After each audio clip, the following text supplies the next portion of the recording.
ဗီဒီယိုတစ်ခုကိုဒီလိုအပိုင်း၃ပိုင်းဘယ်လိုပြုတ်လို့ရမလဲယခုဗီဒီယိုကတော့ကိုပြချင်တဲ့ဗီဒီယိုတစ်ခုကိုအပိုင်း၃ပိုင်းဘယ်လိုပြရမလဲဆိုတာကိုမေးထားတဲ့ comment လေးကိုပြပြပေးမှဖြစ်ပါတယ်ခင်ဗျာပထမဆုံးမိတ်ဆွေတို့ရှိမှ VN app application ကိုသွင်းထားဖို့တော့လိုအပ်ပါတယ်ခင်ဗျာအရင်ဦးဆုံးကျွန်တော်တို့ VN app လေးကိုဖွင့်လိုက်ပါ project အသစ်လုပ်မှအတွက်ကျွန်တော်တို့ကအပေါင်းလိုက်ကိုနှိပ်လိုက်ပါအခုဆိုကျွန်တော်တို့ new project ကိုနှိပ်ပါနှိပ်ပြီးွားရင်ပထမဆုံးဗီဒီယို၃ခုရိုက်လာလို့ရှိရင်ကိုပထမဆုံးဗီဒီယိုတစ်ခုကိုအရင်ဆက်လက်ပေးပြီးတော့ next ကိုနှိပ်ပါအခုဆိုကျွန်တော်တို့ပထမဆုံးဗီဒီယို VN app ထဲကိုရောက်လာပါပြီရောက်ပြီးွားရင်ကျွန်တော်တို့က TikTok ပေါ်မှာတင်မဲ့အတွက်ကျွန်တော် site ကိုအရင်ချိုးပါမယ် site ချိုးဖို့အတွက်ကိုကျွန်တော်တို့က original ကိုတစ်ချက်နှိပ်ပါအပေါ်ဆုံးမှာအဲ့ဒါပြီးဒီမှာ960ရှိပါတယ်ဒီကောင်က TikTok အတွက်ပါ site ချိုးပြီးသားပါကျွန်တော်က margin လေးကိုနှိပ်လိုက်ပါနှိပ်ပြီးွားရင် TikTok site လေးဖြစ်သွားပြီချိုးပြီးသားဖြစ်သွားပါပြီနေရာရွှေ့လို့ရပါတယ်ဒီကောင်ဆက်လက်ပေးပြီးတော့ကျွန်တော်ပထမဆုံးကျွန်တော်ဒီဗီဒီယိုလေးကိုအပေါ်ဆုံးမှာထားခြင်းတဲ့အတွက်ကျွန်တော်အပေါ်ဆုံးနေရာကိုရွှေ့လိုက်ပါတယ်ရွှေ့ပြီးွားရင်နောက်ထပ်ဗီဒီယိုကျွန်တော်ကထပ်ပြီးတော့သွင်းမဲ့အတွက်ကျွန်တော်ကဒီအပေါ်မှာရှိတဲ့အပေါင်းလေးကိုတစ်ချက်နှိပ်ပါဖိုတိုလေးကိုတစ်ချက်နှိပ်ပါနှိပ်ပြီးွားရင်ဒုတိယဗီဒီယိုကိုဆက်လက်ပေးပြီးတော့နှိပ်လိုက်ပါနှိပ်ပြီးွားရင်ဒုတိယဗီဒီယိုကြာလာပါပြီဒုတိယဗီဒီယိုကြာလို့ရှိရင်ကျွန်တော်လက်လေးနဲ့ဆွဲပြီးတော့ချက်လိုက်ပါကိုလိုချင်တဲ့ site လေးကိုတော့ချက်လို့ရပါတယ်ဒီဗီဒီယိုနည်းနည်းသေးလို့လည်းရပါတယ်ဟိုကနည်းနည်းလေး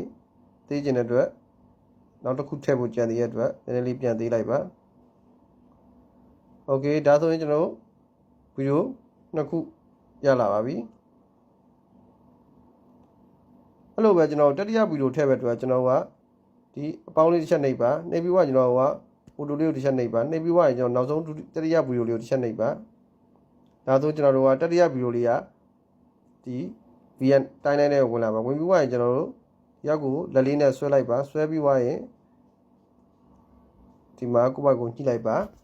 ဒါဆိုကျွန်တော်တို့လိုချင်တဲ့ဗီဒီယိုတစ်ခုမှလည်းကိုပြချင်တဲ့အပိုင်း၃ဘက်ကိုပြလို့ရပါပြီချက်ပလေးကြည့်ပါအမှကျွန်တော်တို့တီလုံးထည့်လို့ရှိရင်လည်းရပါတယ်တီလုံးထည့်ခြင်းကျွန်တော်တို့အပေါ်မှာ music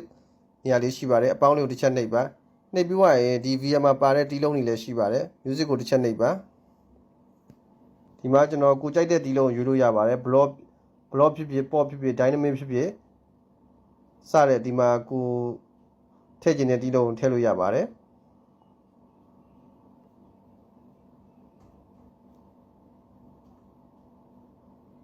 မှာကိုနားထောင်လို့ရပါတယ်ကိုကြိုက်တဲ့ဒီလုံးကိုရွေးပြီးတော့နားထောင်လို့ရပါတယ်ဒေါင်းလော့ဆွဲတဲ့နေရာလေးရောခဏတော့စောင့်ပေးရပါတယ်ဒီလုံးတစ်ခုနဲ့တစ်ခုရွေးတဲ့ချိန်ကြရင်အခုဆို65ဖြစ်သွားပါ85 89ဖြစ်သွားပါပြီโอเคတရားရသွားပြီဆိုရင်ကျွန်တော်တို့က use ကိုနှိပ်လိုက်ပါโอเค use ကိုနှိပ်ပြီးတော့ဒီမှာ volume ကအတိုးကျလျှော့လို့ရပါတယ်ဒီမှာကျွန်တော်တို့က fade in fade out ဆိုတာကျွန်တော်ဆက်သက်ခြင်း3စက္ကန့်လောက်ကိုအတန်တူတူလေးနဲ့ဝင်လာမယ်ဆက်သက်ခြင်းပြီးကန်ဒီ3စက္ကန့်လောက်ကိုအတန်ပျော့တတရရလေးနဲ့ပိတ်သွားမယ်ဆိုတာကိုလုပ်တာပါโอเคမှန်ချင်လေးကိုတစ်ချက်နှိပ်ပါ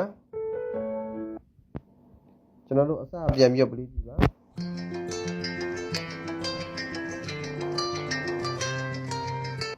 အခုဆိုရင်ကျွန်တော်တို့က VN အထက်မှာနေဗီဒီယိုတစ်ခုပါနေအပိုင်း၃ပိုင်းနဲ့လုပ်ပြနည်းကိုကျွန်တော်ပြပြပေးသွားတာပါအားလုံးကိုကျေးဇူးတင်ပါတယ်ခင်ဗျာဒီဗီဒီယိုလေးကိုကြည့်ပြီးတော့အကျိုးရှိခဲ့ရင်အပေါင်းလေးနေပြီးအသေးလေးပေးခဲ့ပါအောင်အားလုံးကိုကျေးဇူးတင်ပါတယ်ခင်ဗျာ